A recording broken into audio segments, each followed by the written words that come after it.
Honneur à vous les frérots, j'espère que vous allez bien et bienvenue sur Fumigène. Dragon Ball est-il un manga sexiste? Voici le sujet que nous allons aborder aujourd'hui les frérots. Alors c'est pas un débat récent, c'est un vieux débat, mais dans la mesure où Dragon Ball est mon œuvre préférée, je me dis que je dois laisser une trace sur ma chaîne de ce débat et vous donner mon avis. Mais avant de commencer cette vidéo, vous pensez quoi? Vous pensez que je vais vous montrer les tomes de Broken? Eh bien non, je ne vais pas vous montrer les tomes de Broken et je vais vous inviter à vous abonner à une chaîne culinaire qui s'appelle Enissa Mary Cook, une chaîne qui visite ou revisite des plats et qui vous donne des petites astuces, des petits conseils pour exalter vos papilles, les frérots. Et vous vous doutez bien que si je vous parle de cette chaîne, c'est que je connais personnellement cette personne et j'ai envie de lui donner une force, mon soutien. Donc si vous aimez la bouffe, et oui, vous aimez la bouffe, je sais que vous aimez la bouffe, vous êtes des mecs qui bouffez bien, je le sais, je vous connais les gars, I see you. Eh bien n'hésitez pas et abonnez-vous à la chaîne Enissa Mary Cook. Et au passage, Broken. Eh ouais, Broken, à chaque vidéo, je vous montrerai les tomes de Broken. Eh, prenez les tomes de Broken, les frérots, c'est du lourd. Je me prends la tête pour le scénario, c'est en 10 tomes, les gars. Et je vous jure, pour moi, c'est une fierté de me dire que, voilà, ce qui est sorti de ma tête, eh bien, c'est concrétisé là. Et mon frérot Alexandre Charminator, il est dessus aussi, c'est un putain de dessinateur. Regardez-moi ça, il est dessus tous les jours, il fait des dessins incroyables. Donc, il faut soutenir, les frérots, il faut soutenir. En tout cas, le sujet du jour. Dragon Ball est-il un manga sexiste? Alors, vous savez, sur la toile, c'est un sujet qui revient assez régulièrement et finalement, il n'y a pas de réponse à cela. Mais moi, je vais vous donner ma réponse, les frérots. Et oui, c'est ma réponse, vous êtes sur Fumigène. Bon, déjà, il faut savoir que Dragon Ball a quand même été interdit, du moins l'animé a été interdit de diffusion en Espagne. Alors pas dans tout l'Espagne, je crois, c'est juste dans une partie, je crois que c'était à Valence, je sais pas l'info exactement, mais je sais que ça a été interdit là-bas. D'accord, ça dérange, il a été jugé comme un manga sexiste, très clairement. Ça dérange également en Argentine. En Argentine, c'est le personnage de Muten Roshi qui dérange. Donc, vous voyez, comme ça, petit à petit, ça avance petit à petit, et la polémique monte, et finalement, Dragon Ball se trouve être interdit dans certains pays, ce que je trouve très dommage. Parce que lorsque tu comprends correctement l'œuvre, tu te dis que Dragon Ball sexiste. Bon, déjà, il faut savoir de quoi on parle. On va prendre la définition du mot sexisme. Et oui, aujourd'hui, je fais des définitions, c'est comme ça. Sexisme, attitude de discrimination fondée sur le sexe. D'accord? Le sexisme est lié aux préjugés et au concept de stéréotypes et de rôles de genre pouvant comprendre la croyance qu'un sexe ou qu'un genre serait intrinsèquement supérieur à l'autre. Pour faire simple, si on qualifie un manga de sexiste, c'est que ce manga laisse croire que tel sexe est supérieur à l'autre. On est bien d'accord. Donc déjà, on part sur cette base-là. Donc, toutes les personnes qui crachent sur Dragon Ball en disant que c'est un manga sexiste prétendent que dans ce manga, il est clairement, on va dire, montré que les hommes sont supérieurs aux femmes. Parce que c'est de ça qu'on parle. On est bien d'accord. Comme ça, on a les bases. On a les bases, les frérots. Quels sont les éléments qui portent en faveur de ces personnes-là qui crachent sur Dragon Ball? Comme vous le savez, moi, mes vidéos, c'est jamais tout blanc ou tout noir. C'est toujours gris, donc j'essaye toujours d'apporter de la nuance. Alors, les éléments qui portent en leur faveur, évidemment, ce sont les personnages de Chichi, de Bulma. Ils utilisent les personnages de Chichi, de Bulma. Ils utilisent aussi le comportement de Muten Roshi, donc qu'est-ce qui dérange chez Chichi? Effectivement, c'est un peu la femme au foyer. Elle fait à manger pour son Goku, etc. Bon, voilà, elle s'occupe de la maison pendant que Goku va combattre sur d'autres planètes. Hein. C'est un peu ça. Malheureusement, c'est les arguments qu'ils avancent. Attention, ce n'est pas mon avis, mais ce sont les arguments qu'ils avancent. Hein. Ok. Ensuite, tu as Bulma, qui est utilisée aussi, c'est surtout dans Dragon Ball, où il y avait quelques petites scènes avec Muten Roshi. À un moment, elle lui montre, elle pense qu'elle lui montre sa culotte, mais en fait, il n'y a plus de culotte. Il y a cette scène-là où elle utilise un peu, elle joue un peu de ses charmes pour pouvoir attiser la flamme de notre Muten Roshi-sama. Il y a quelques scènes comme ça. Effectivement, Bulma, elle joue beaucoup de ses charmes dans Dragon Ball, en fait. Elle joue de sa beauté, de sa jeunesse. Et ça déplaît aussi, parce qu'on dit que, en gros, on utilise le corps de la femme à mauvais escient. C'est un peu ça. qui est utilisé. Et tu as aussi le personnage de Muten Roshi, qui effectivement est vu comme le gros pervers, qui veut plotter tout le monde, etc., etc. Donc, pour eux, ça véhicule un mauvais message. Donc voilà, ça, ce sont les éléments qui portent en leur faveur. En fait, ils utilisent des scènes humoristiques de Dragon Ball, comme la scène de la culotte avec Bulma, comme le personnage aussi de Oolong, comme également Chi-Chi, qui est une femme au foyer maintenant, on peut le dire ainsi. Ils utilisent tout ça pour dire que Dragon Ball est une œuvre sexiste. D'accord, ok. Ce sont les éléments qui portent en leur faveur. Maintenant, le problème des personnes qui avancent ce genre de propos, c'est qu'ils vont pas au bout. Et c'est ça qui est con, en fait, c'est qu'ils vont pas au bout des choses. Parce que, moi, je vais reprendre tous les personnages qui sont utilisés, on va les reprendre. Si on reprend ne serait-ce que le personnage de Chi-Chi. Alors Chi-Chi, effectivement, c'est la femme qui fait elle fait à manger, souvent pour Goku, etc., etc., elle s'occupe du foyer, c'est vrai, c'est vrai. Par contre, Chi-Chi, lorsqu'elle a été introduite scénaristiquement, c'était quoi? Oui, Chi-Chi, quand elle a été introduite scénaristiquement, elle combattait, c'était une combattante. Elle a même participé au tournoi des arts martiaux. Et elle était très forte. Je dis ça, je dis rien. Et elle défonçait des mecs. Bon voilà, dans son introduction scénaristique, Chi-Chi bottait le cul de mecs. Mais ça, ils l'ont oublié. Eux, ils s'intéressent seulement à la Chi-Chi de maintenant, mais ils ne s'intéressent pas à la Chi-Chi d'avant. Et c'est pour ça que ces gens-là n'ont même pas lu Dragon Ball. Ces gens-là n'ont pas lu Dragon Ball. Clairement, parce que si tu as lu Dragon Ball, tu sais que Chi-Chi, dans son introduction scénaristique, elle a tout de suite été perçue comme quelqu'un de forte, déjà. Alors, elle n'était pas au niveau de Goku et tout ce que tu veux, mais elle était forte. Elle était déjà plus forte que beaucoup de mecs dans l'œuvre. Donc déjà, me dire que les hommes sont plus forts que les femmes, Chi-Chi botte le cul de plein de mecs. Hein. Déjà. Ensuite, on va reprendre le personnage de Bulma. Alors, Bulma, oui, elle joue de ses charmes. D'accord, ok, sauf qu'ils ont oublié ce que Bulma a créé. Le Dragon Radar, qui est quand même une technologie ultra avancée, utilisée dans toute l'œuvre Dragon Ball. Bulma peut être même considérée comme le personnage le plus intelligent de Dragon Ball. Hein. Sur Terre, en tout cas. Sur Terre, hein. Après, il pourrait y avoir débat avec le Dr Gero si on veut, mais globalement, on me dit qui est le personnage le plus intelligent dans Dragon Ball. Donc, si on parle de la Terre, attention. Mais ça, c'est indéniable. C'est indéniable, très clairement. Hein. Je veux dire, celui qui débat sur ça, encore une fois, il n'a pas lu Dragon Ball. Bulma fait partie des personnages les plus intelligents de l'œuvre. Voilà, ça, on a oublié de le dire. On utilise uniquement le fait que Bulma a joué de ses charmes pour obtenir des Dragon Ball ou autres, d'accord? Mais par contre, on ne dit pas que Bulma fait partie des persos les plus intelligents de l'œuvre Dragon Ball. Ça, on ne le dit pas. Ben non, on le dit pas, c'est pas intéressant. C'est pas intéressant parce que ça va pas dans le sens. Et c'est pour ça que je dis que ces gens-là ne vont pas au bout. Donc là, vous voyez, je viens déjà de démonter leur argument concernant Chi-Chi et je démonte également celui de Bulma. D'accord? Mais on va aller plus loin, parce que sinon, c'est pas marrant. Moi, Dragon Ball, je l'ai lu, hein. Les tomes, ils sont là, ils sont un petit peu plus bas, vous les voyez pas, mais ils sont là, les tomes de Dragon Ball. Donc moi, Dragon Ball, j'ai lu. Hein. On me dit que Muten Roshi, oui, c'est un gros pervers, etc., etc. Ok, oui, c'est vrai. C'est vrai, hein. T'en as d'autres comme ça, t'as dans Dai no Daiboken, t'en as beaucoup dans les mangas, hein. Dans les shonen, le vieux pervers, etc., t'en as beaucoup. Ok, mais il faut savoir qu'à chaque fois que Muten Roshi fait un acte qui est déplacé, qu'est-ce qui se passe derrière? Il se fait péter la tronche. Bah oui, il se fait péter la tronche. Quel est le message derrière? Eux, ils disent oui, mais ça véhicule un mauvais message. Quoi? Ça véhicule un mauvais message? Le fait que Muten Roshi essaye de plotter une femme et se fasse péter la gueule derrière, ça véhicule un mauvais message. Non, ça montre aux gens que si tu essayes de toucher le corps d'une femme sans son consentement, tu te fais péter la gueule. Bon voilà, hein. Mais ça montre que l'action de Muten Roshi n'est pas bonne, parce que derrière, il se fait péter la tronche. Vous voyez ce que je veux dire? Et après, le naturel revient au galop, il revient toujours, mais il se fait toujours péter la tronche. Donc on te montre une finalité. Et il faut bien comprendre que ce sont des scènes à nature humoristique. Ce sont des scènes à nature humoristique. C'est l'humour de Toriyama qui était comme ça. Donc, encore, même l'argument de Muten Roshi, selon moi, ne tient pas. Parce que ce sont des scènes à nature humoristique. Et de deux, à chaque fois qu'il essaye, à chaque fois qu'il tente de faire quelque chose, soit il y arrive et il se fait péter la tronche, ou soit il n'y arrive pas et il se fait péter la tronche quand même. Donc ça te montre bien que l'action n'étant pas bienveillante, derrière, il en paye le prix, tout simplement. Donc, on va aller plus loin encore, parce que ces gens-là n'ont pas lu Dragon Ball. Mais oui, ils ont oublié le personnage de Videl.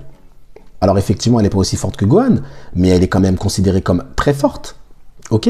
Videl est plus forte que son père, même si son père n'est pas très fort, ok? Et Videl apprend même à voler.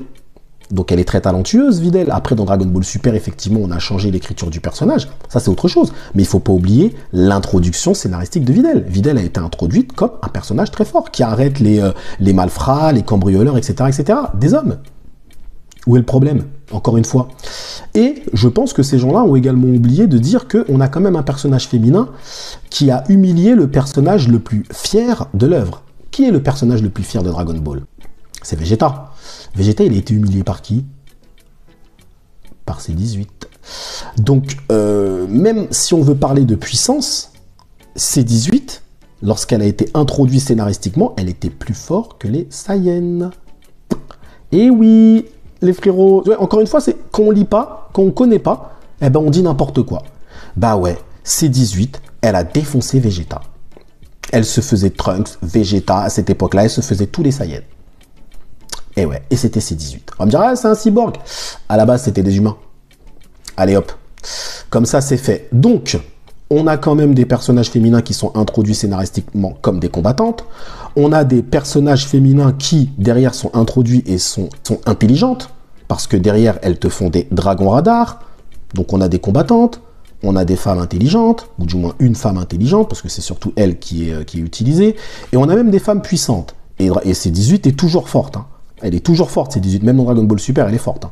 Un autre élément que ces gens-là, ces détracteurs ne prennent pas en compte, c'est qu'on a quand même Dragon Ball Super, qui nous a mis en avant des personnages féminins. Alors, personnellement, moi, je trouve que pour des raisons, on va dire, d'écriture scénaristique, elles n'ont pas été exceptionnelles, mais on est obligé de reconnaître leur puissance. Et je vais parler de Kale et de Caulifla.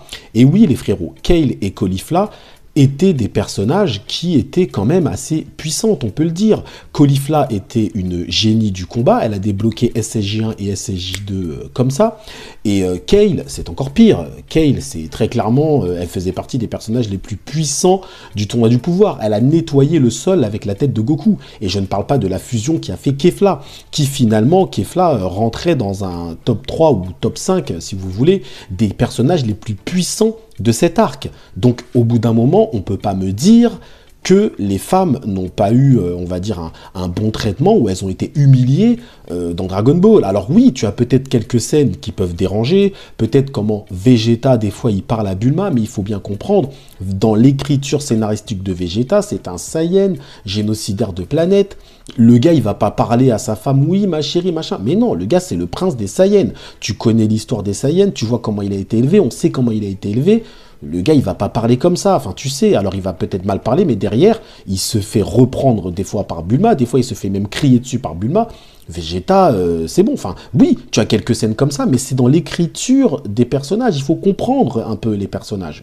Donc voilà, tu as ces personnages également dans Dragon Ball Super qui sont aussi puissantes. Alors je m'attache juste à leur puissance parce que dans l'écriture scénaristique, je les ai pas vraiment appréciées, pour être honnête. Mais si on veut montrer qu'un sexe est plus fort qu'un autre, bah à ce moment-là, tu les mets systématiquement en bas de l'échelle. Et là, c'est pas le cas. Kefla, dans le tournoi du pouvoir, elle faisait du sale. Clairement, Kefla, elle était très forte. Il a fallu migater pour la battre. Il a fallu migater de Goku. Donc voilà. Et encore, Kale, je vous dis, elle a nettoyé le sol avec la tête de Goku. Et Caulifla était clairement très talentueuse. Elle a débloqué SSJ1, SSJ2, ce que Goku lui-même n'a pas réussi à faire, on va dire, dans Dragon Ball. En fait, elle l'a fait plus rapidement que les personnages que nous-mêmes on connaît dans Dragon Ball. Ça avait même fait débat sur la toile. Alors attention, c'est pas les meilleurs exemples, les Saiyans de l'univers 6, parce qu'il y avait quand même beaucoup de choses qui voilà, qui n'étaient pas terribles. Mais si on s'attache justement comme ces personnes-là à regarder, tiens, comment ce sexe est traité, eh bien écoute, je te sors factuellement deux femmes qui sont très puissantes dans l'univers de Dragon Ball. Kale, Caulifla.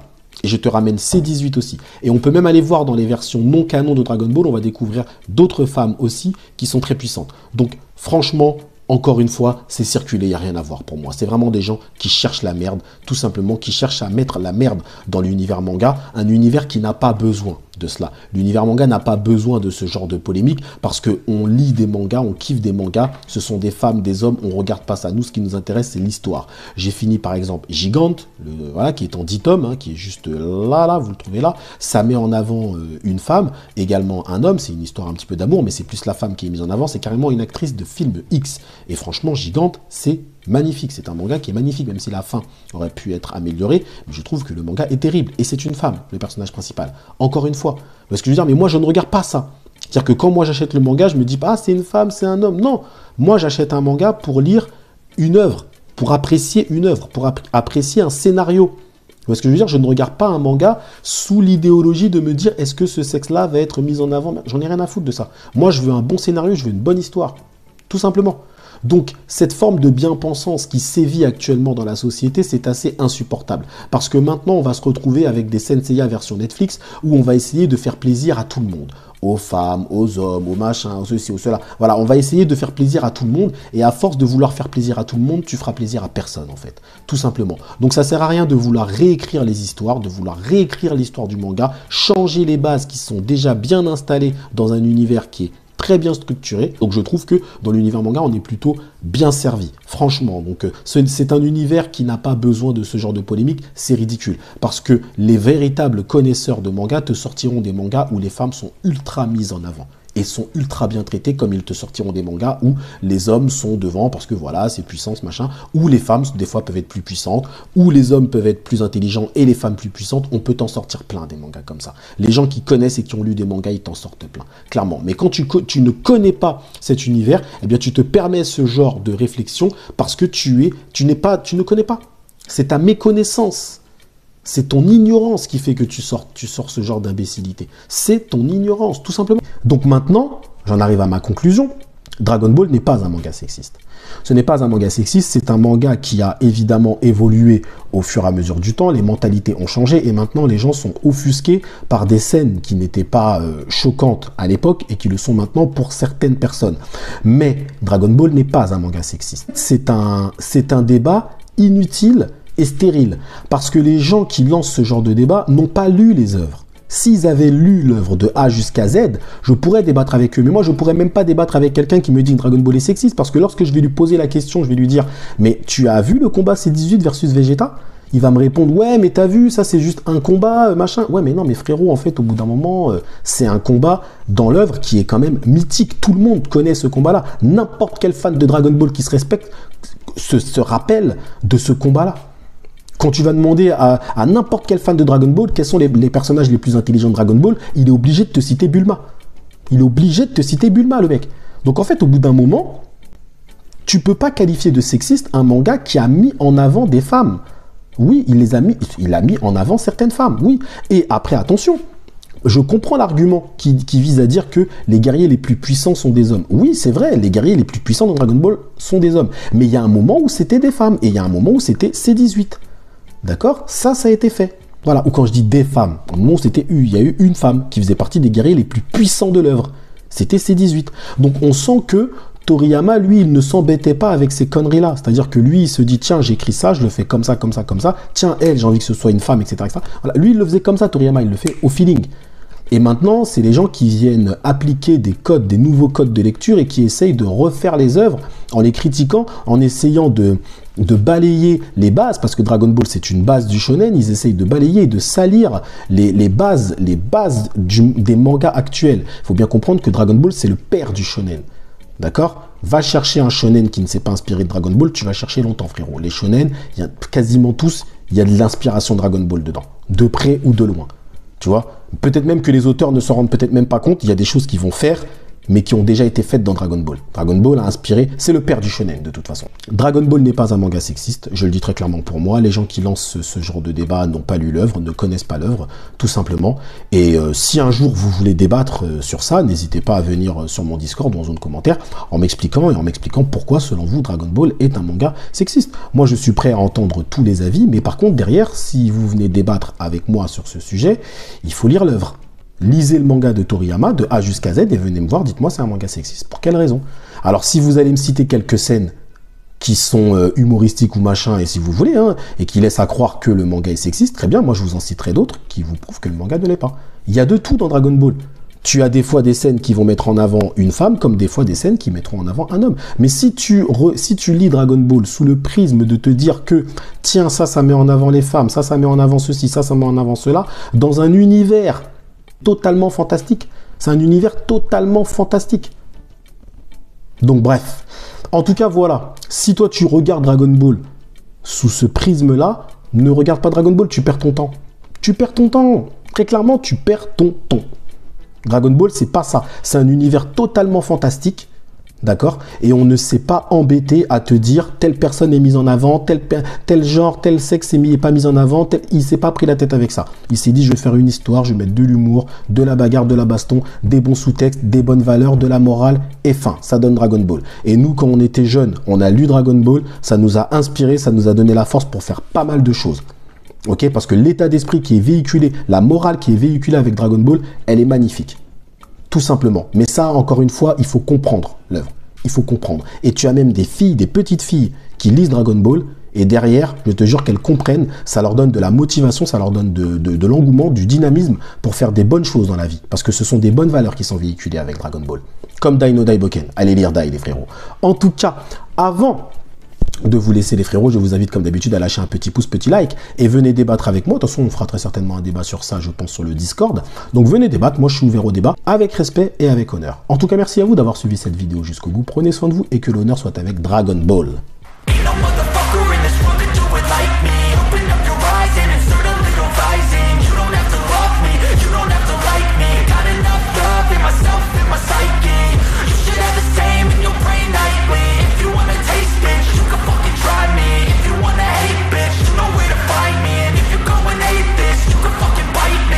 Cruising in my lane fast, call it high speed. I've been working hard, yeah, I've been working nightly. If you think you'll win, ha, not fucking likely. I be taking shots, yeah, cold.